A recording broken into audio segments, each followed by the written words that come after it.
Okay, so let me just make sure I'm remembering this right. I literally just told you about this a few seconds ago. Right, so you think you figured out how whatever the fuck I can do works, and you have a plan for getting me to do it consistently, right?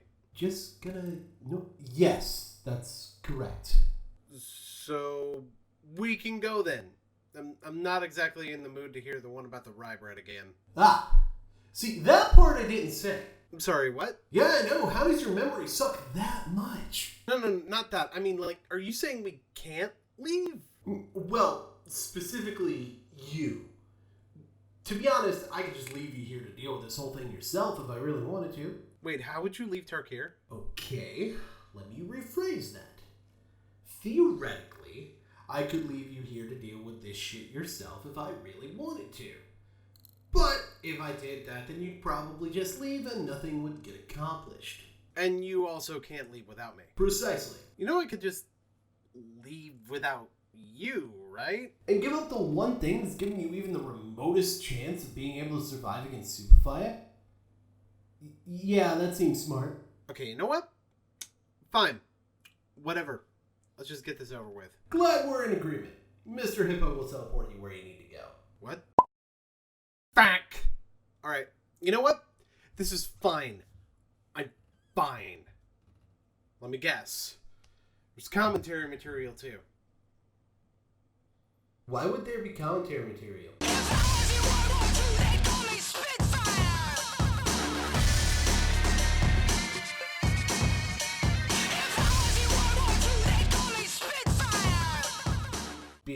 Because there's always commentary material? That's how this works, isn't it? We establish a conflict, that conflict gets ignored while I do a commentary, and then the conflict resolves itself normally in a means that indicates the fact that I was doing a commentary is completely and utterly pointless. This is the formula, man. We don't fuck with the formula! You know, this reminds me of a story. Well, not really a story. It reminds me of a YouTube video.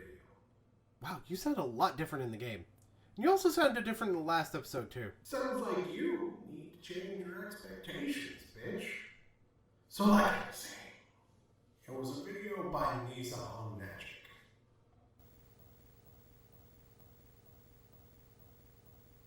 And that's how I illegally obtained my catfishing license. Wow. That video does not sound very good. That's what you took from all that? Look, after a while, you just tune out most of what he says. It's a thing. It really do be like that. Okay, you know what? Whatever. So how exactly does that video sound so bad to you that that's the part that stood out? Well, I mean, in order to explain that, I would probably have to go through the video step by step, probably pausing with a statement on what's wrong with what he just said as I go along, while likely providing some sort of entertainment value and or sketches that don't make any goddamn sense as I go along. Wait a minute, are you about to do a... Hello everyone, I'm Nizzahon, and today is Wednesday, and that means it's time for an MTG Top 10. Last week, I officially went from doing one of these a week on Fridays to doing an MTG Top 10 every Wednesday and Friday as a result of going full-time on content creation for the summer. There is a benefit to doing two of these a week, and that is that I can do two MTG Top 10s in a week that are related to one another, that tell sort of different parts of the same story, and that's what I'm doing this week. In these two top 10s, I'm going to be doing something a little bit different than I usually do. Most of the time, these look at individual cards in some particular category and then rank them based on their performance at Magic's highest level tournaments. In both of this week's MTG top 10s, I'm looking at entire mechanics. I'm still using objective data to rank them, but instead of just looking at one card, I'm looking at mechanics collectively. Okay, so problem number one, that bad take. I mean, whatever, I've heard Tolarian Community College have bigger slip-ups in cutting takes, but it's still there, and your medium is much more audio-oriented than visual, like the professor's is, and this is happening in like the first few seconds of your video, so it's gonna stand out more. Problem number two. Not really a problem per se, but just something I want to point out. In the case of this particular scenario, doing two videos instead of one is really just a bit of extra writing for the final product and extra editing. I mean, I don't exactly know your workflow, but based on what you're going to say about your criteria, I'm guessing your research is the #1 time sink in making your videos. And the two videos you're talking about, best and worst mechanics, would have research of really only one video. Again, not really a problem, and in fact, I agree with this strategy for getting more out during a period where you have more time while not burning yourself out, but I kind of just felt like noting it. Problem number 3, objectivity. Boy, I would probably be less inclined to cover this if not for the claim of objectivity in this video, which does bite you in the ass when you start talking about the mechanics specifically. I'm not even willing to say that you don't have a good claim to objectivity overall, but I would like to note that I do have some things against your criteria that I'll go over in a moment when you talk about that. Speaking of moments!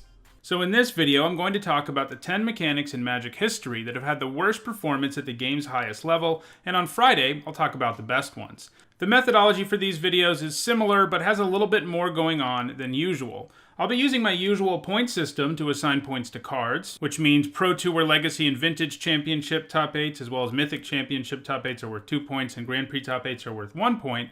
But because I'm looking at all the cards in a particular mechanic, there is more to talk about. But first, there's also more to talk about in regards with your scoring system.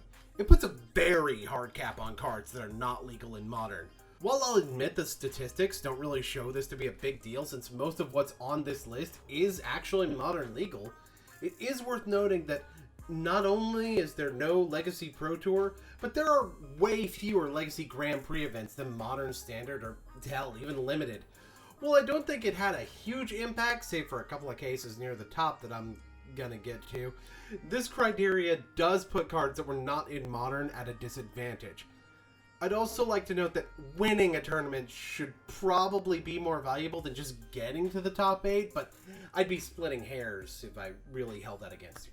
For each mechanic, I used 4 different measurements to come to a conclusion about how good they are. I looked at the total number of cards printed with each mechanic, the percentage of those cards with 1 or more point using my scoring system, the total of points for each mechanic, and finally the points per card for each mechanic. Collectively, these statistics will allow me to rank the worst and best mechanics in the game. These statistics mean that if several cards with a particular mechanic have seen play, or if just a few cards, or maybe even a single card has seen a ton of play, that can keep a mechanic from making this list, and I think that's the way it should be. If several cards from a mechanic have seen play, or one card has been really successful, obviously it's not one of the worst mechanics of all time.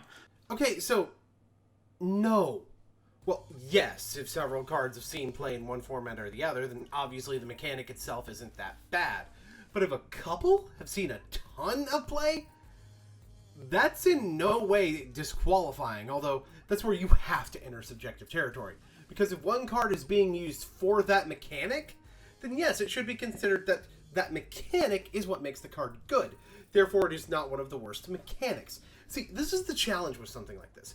You can call objectivity all you want and use all the stats you want, but the fact of the matter is that at some point, you really do have to read the cards and analyze why they're being used in order to make a proper decision on whether or not the mechanic is what's bad. So for a mechanic to find itself here, it has to have never had any sort of sustained success at a high level, collectively, or on a single card. There were some requirements that a mechanic had to meet to be eligible for inclusion on this list. First, the mechanic had to be around by the end of 2017. I didn't think it would be fair to include newer mechanics because they are at a huge disadvantage here, simply not having as much time to see play. Additionally, a mechanic has to appear on 10 or more cards to be eligible. This means that some mechanics that are widely considered horrible, like Sweep and Epic, aren't eligible for this list. My reasoning here is, again, that they are at a considerable disadvantage, since if a mechanic barely appears on any cards, it's difficult to judge whether that mechanic is bad or just hasn't been given a fair shake. Well, I didn't even notice this first time around. This is gonna bite you real fucking hard in the ass during the list. I didn't think that one entry was gonna have this many goddamn issues. Additionally, if a mechanic had cards that were heavily played in EDH, I also chose to throw it out, because being played a ton in EDH sort of disqualifies a mechanic from being one of the worst ever. The 2 mechanics I excluded under these terms were Chroma and Conspire, which didn't fare well at the highest level, but have cards that are played a lot in EDH. If a mechanic is truly horrible, it won't see much play in EDH either. I want you to make note of the fact that he specifically points out that Chroma didn't see a lot of competitive play, because this is going to prove a point that I make later in this list. At number 10, I have Bolster, which showed up in Fate Reforged. The mechanic was pretty heavily supported in Fate Reforged and Dragons of Tarkir. It was the green-white mechanic. Despite getting 23 cards, only one of them saw any play, and that's Anafenza the Kintree Spirit. So what held this mechanic back? Well, the fact that you don't really get to choose where you put the +1/+1 counters makes it a pretty powered-down version of this type of effect. This ability is keyworded and is basically a powered-down version of any other card that lets you choose where to put counters, which is not the kind of mechanic to get excited about. I mean, even Dromoka, an efficiently costed dragon who could repeatedly bolster, didn't make a dent on the tournament scene. You know, good point. Why didn't Dromoka see more... Oh yeah, that's right. The Tarkir format. The reason Dromoka didn't get played is because it was competing with one of the most efficient mid-range creatures of all time for deck space. Dromoka wouldn't get used in most green-white decks either, since they were aggro and Dromoka would be too high of a cost to fit in. But there's another huge issue with this entry. There aren't 23 Bolster cards. There are 21. I know exactly how this happened too. You see, when you look at MTG Salvation's card database, it actually lists Dromoka the Eternal and Elite Scaleguard twice because of the fact that they were reprinted in Commander. This messes up your numbers. That's 4.34% instead of 4.76%, and although that doesn't do much to change your list, it does take away credence to your objectivity statement. That being said, considering your point against Bolster was that it didn't let you pick where you put the +1/+1 counters, I decided to go ahead and score Mentor, a mechanic that has been around for less than a year at the time of writing this video, and only gives you more selection in the sense that you can just not attack with something that you don't want to get the counter, but otherwise is even more limited than Bolster. And guess what? 11 total points, 4 out of 13 cards saw top level play, not counting the World Magic Cup, which you didn't say was part of your criteria, so I'm guessing not, for a rate of 30.77%. And you know what? Maybe it's not that great, but I think it proves that not getting to choose where you're putting a counter isn't as weak as you think it is. If the limitation of only your weakest attacker can see play, and maybe the reason on your weakest guy whenever didn't, is because Tarkir format was broken! And one more thing, about you making exceptions based on being played in Commander. Do you mind telling me how Conspire, which has 36.36% of its cards appear in more than 100 decks on EDH Rec, gets this exemption, while Bolster, which has 47.52% of its cards appear in more than 100 decks on EDH Rec, does not? That seems sketchy. Seems real sketch.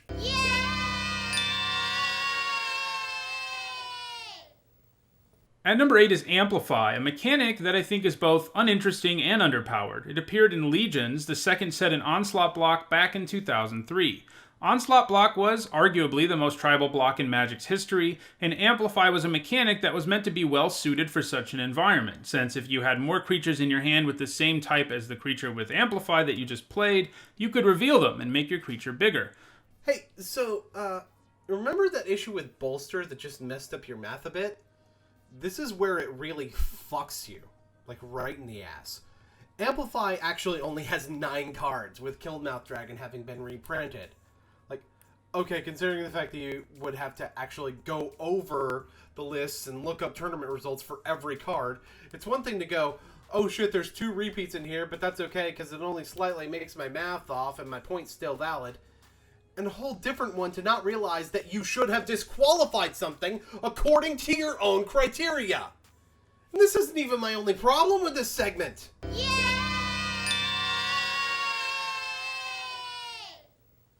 The one card with Amplify which saw a tiny bit of success is Killmouth Dragon, who has 1 Pro Tour top 8 from Onslaught block in a ramp deck that happened to run several dragons. Holy shit, how did I not see this sooner? That card should be worth 2 points, and the point per card total should be 0.4. Well, really 0.44, but I digress. That actually puts Amplify ahead of both of the other mechanics that were already on this list in terms of points per card. And one of those also had only 1 card with points. Your math is really fucking you here, guy.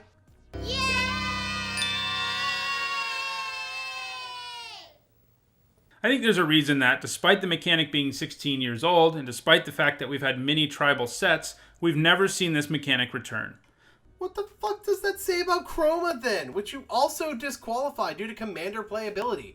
We didn't go back to Chroma in spite of having a monocolor-centric blocks multiple times since Lorwyn, except we totally did, but we didn't call it Chroma. See, Devotion, which you put on your best mechanics list, is literally the same mechanic with a different name. So does that mean Chroma's just a bad mechanic? I'd argue that it's a mechanic that was given a much better name down the line. Cough, cough, when are we getting that Bushido rename, Rosewater? But that leads me to your next statement.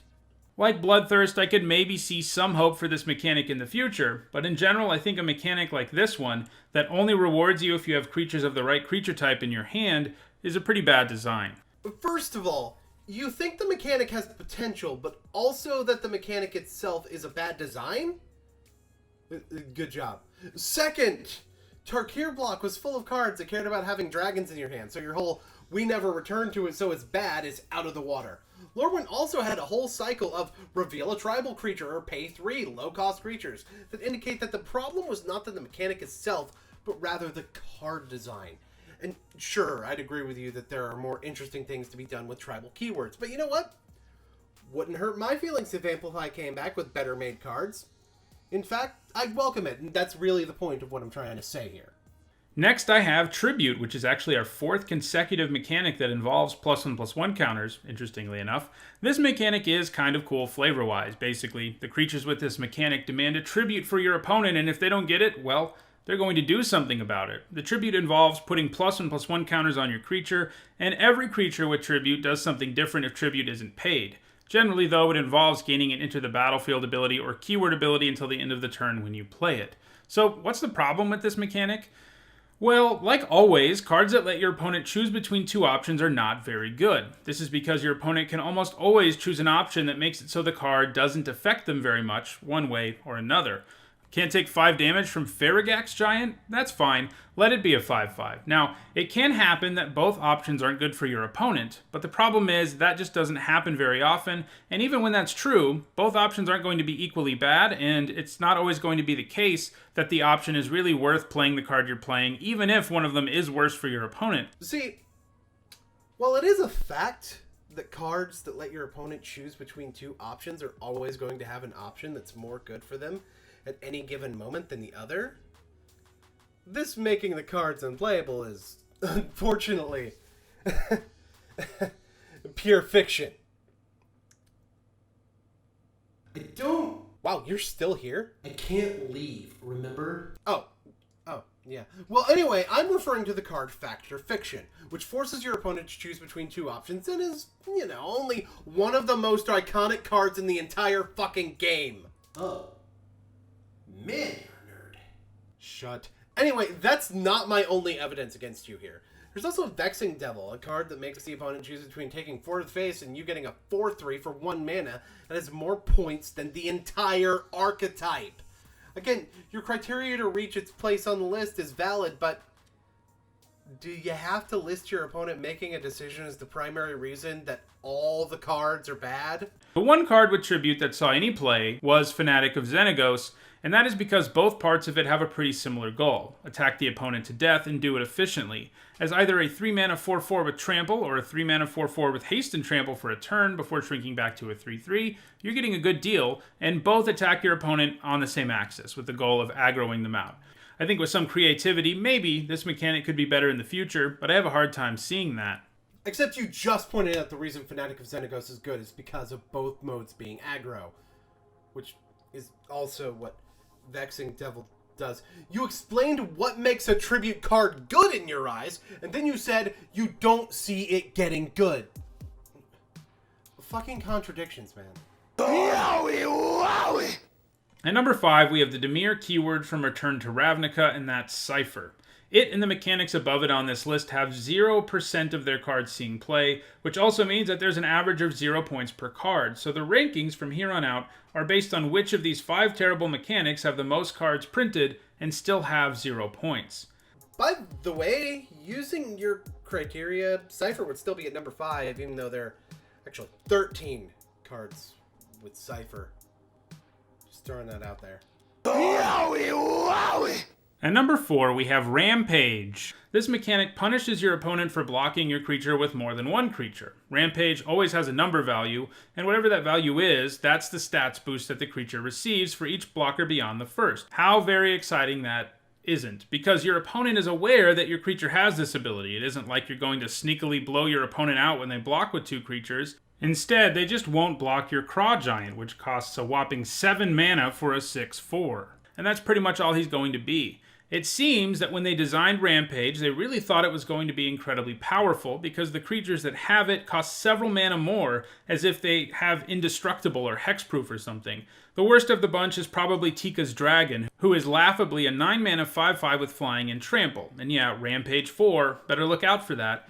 Basically, this mechanic has an incredibly minimal effect on the game, but it is treated like it's Annihilator or something. It's bad, and that's why none of the 14 cards with Rampage have made an impact on the game, whether you're talking EDH or professional play. Okay, so my only real problem here is more of the bias that this criteria gives against older cards, and this is present with this, and especially your number 1. Not only is the only card that's legal in Modern with Rampage Craw Giant, 9 of the 14 cards with it, which is about 64% of the entire group, were not in Standard by the time the first Pro Tour happened. So most of the cards wouldn't have had a chance to show up in the Pro Tour. You're judging archetypes based on competitive play results that predate competitive play to such a degree that they don't even have a chance to be part of it. Your next entry phasing doesn't have this problem since its cards all came out in the Mirage block, which was the first block released during the Pro Tour's existence, so, yeet! And number 2, we have Soul Shift. After a couple of old mechanics, we moved to one that is more recent, but it's still pretty old, having made its debut in Champions of Kamigawa back in 2004, but that's almost 10 years more recent than Rampage and Phasing. Anyhow, Soul Shift was an ability that was supposed to be a tribal payoff for spirits, which there were a lot of in Kamigawa block. In all, 27 cards were printed with this mechanic. Each card with Soul Shift had a numerical value assigned to it, and when that creature died, you could return a spirit with converted mana cost less than or equal to the Soul Shift value from your graveyard to your hand. The basic premise here is fine, I think, but as we've seen with some other mechanics to make the list, the execution was terrible. While Soul Shift is certainly more powerful than something like Rampage, most of the spirits with Soul Shift are given insanely high converted mana costs, as if the designers were really concerned about it being busted. Now, to be fair to those cautious designers, the block right before Kamigawa was Mirrodin, and they messed up royally on a number of cards in that set, so maybe I shouldn't be so hard on them. But man, this mechanic was not enough of a payoff for a spirit deck to ever be a thing in Kamigawa block or the Standard of the time. I mean, sure, your 7 mana 4/4 Vine Kami had Soul Shift 6, so it was almost definitely going to return a spirit to your hand, but that is way too much mana for such a creature. Look at something like Gravedigger, which is a much older card than Vine Kami, is less restrictive about what it returns, and does it when it enters the battlefield instead of when it dies. Sure, it doesn't have great stats for 4 mana, but a 4 mana 2/2 with that Into the Battlefield ability is miles better than Vine Kami.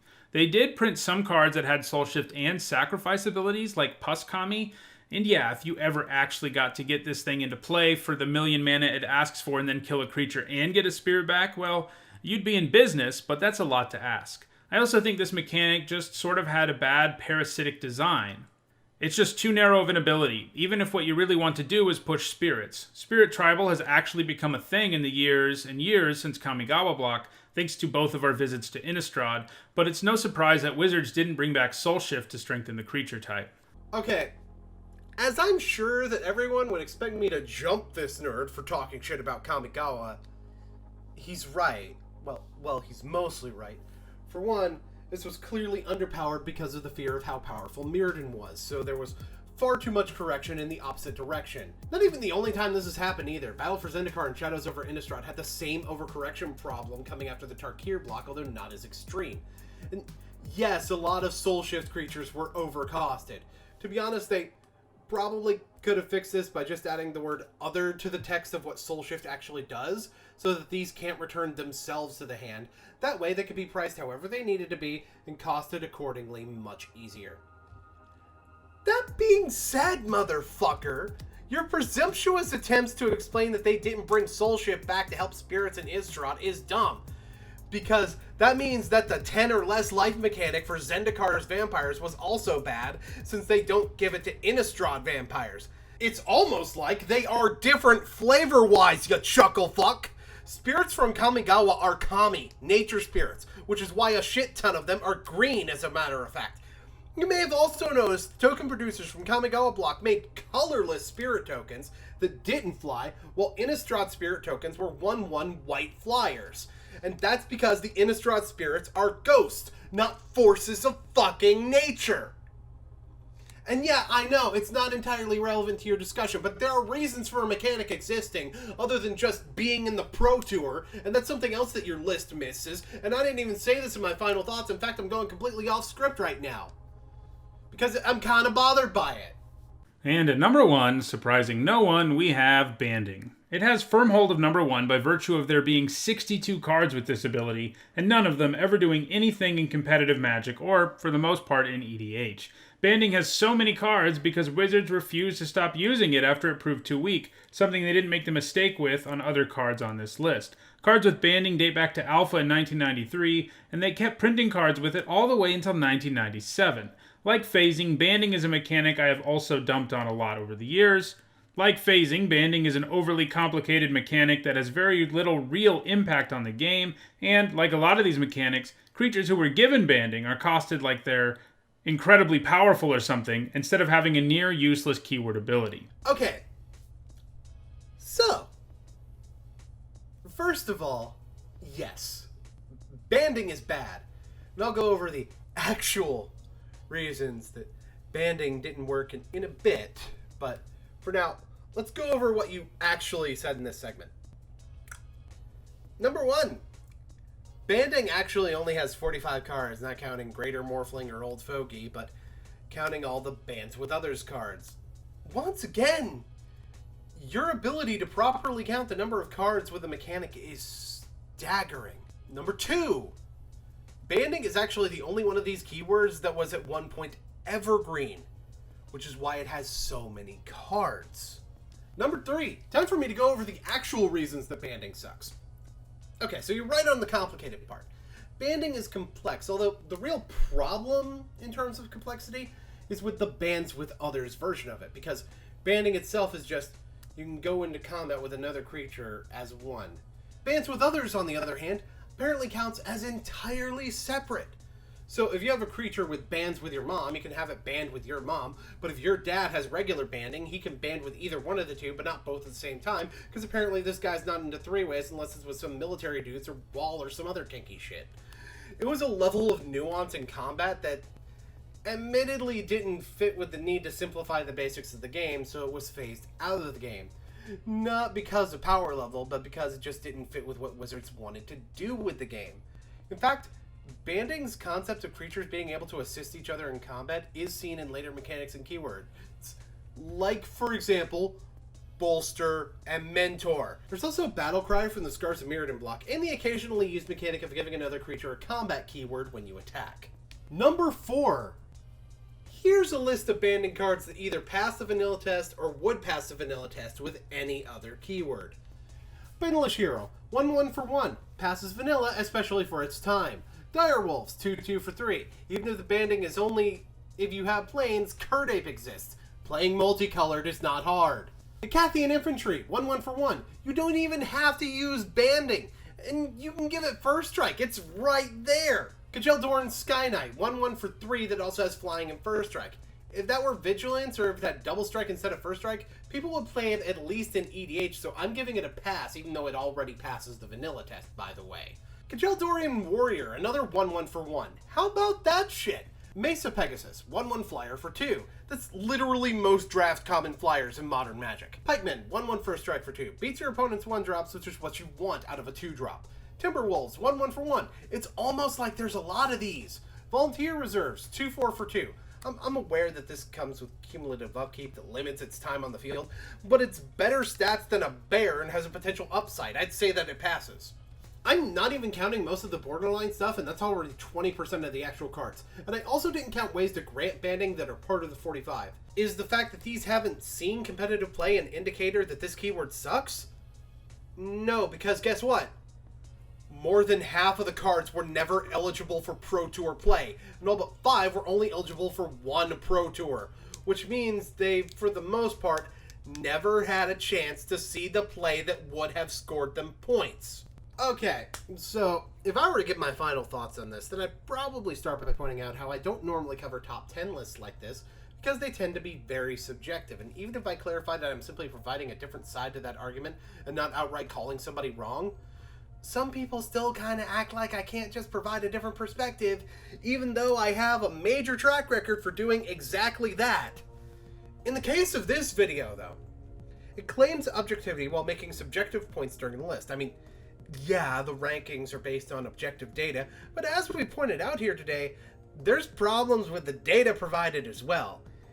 Even if not for the fact that this data was actually not always very accurate, it's actually very easy to obfuscate objective data in order to obtain results that are technically true, even if they aren't accurate representations of the truth. The fact that so many segments wind up with this guy pointing out that the mechanic has potential, followed immediately by saying that it doesn't, indicates exactly what the problem with this particular list is. By trying to conflate the mechanics with the cards that have them to such a degree, while I can watch this video and say, well, the problem with that mechanic is the cards it was put on, not the mechanic itself, in the case of, well, almost everything on this list, actually. When you point out this exact flaw with your reasoning when discussing the list and then say, but the mechanic is a bad design, that is damaging to your credibility. When you disqualify mechanics that haven't had time being printed to see a lot of play, but don't do the same for cards that were too old to see that play, that strikes me as something that's going to skew your list.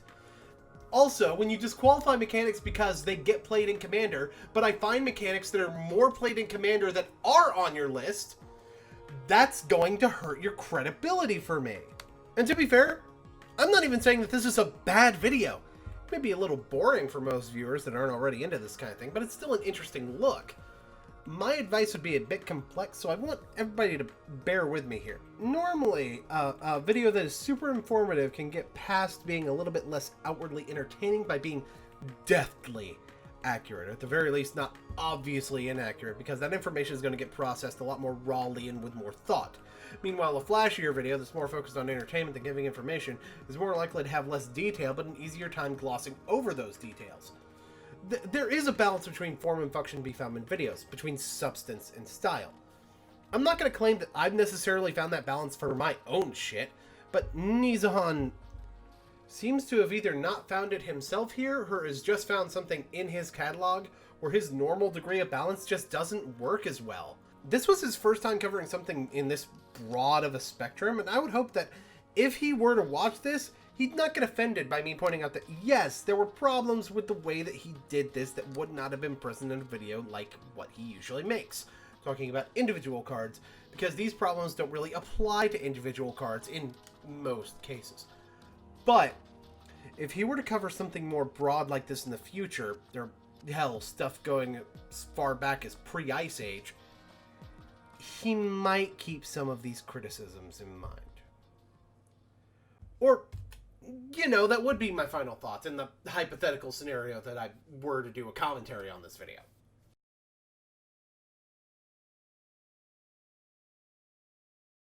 And you call me long-winded?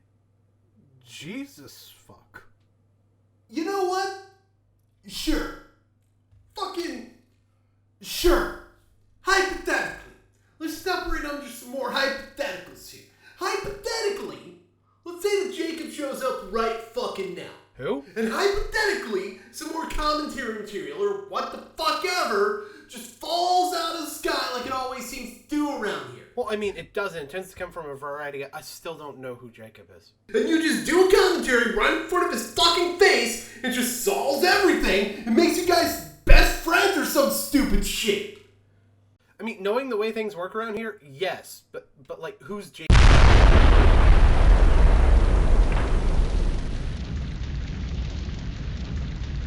Knock, knock. Open up the door. it's real. Did you just quote DMX at me, you shit? It's gonna rock, then we gonna roll, and we let it pop, don't let it go. X gon' give it to you, he gon' give it to you. X gon' give it to you, he gon' give it to you. First we gonna rock, then we gonna roll, then we let it pop, don't let it go. X gon' give it to you, he gon' give it to you. X gon' give it to you, he gon' give it to you.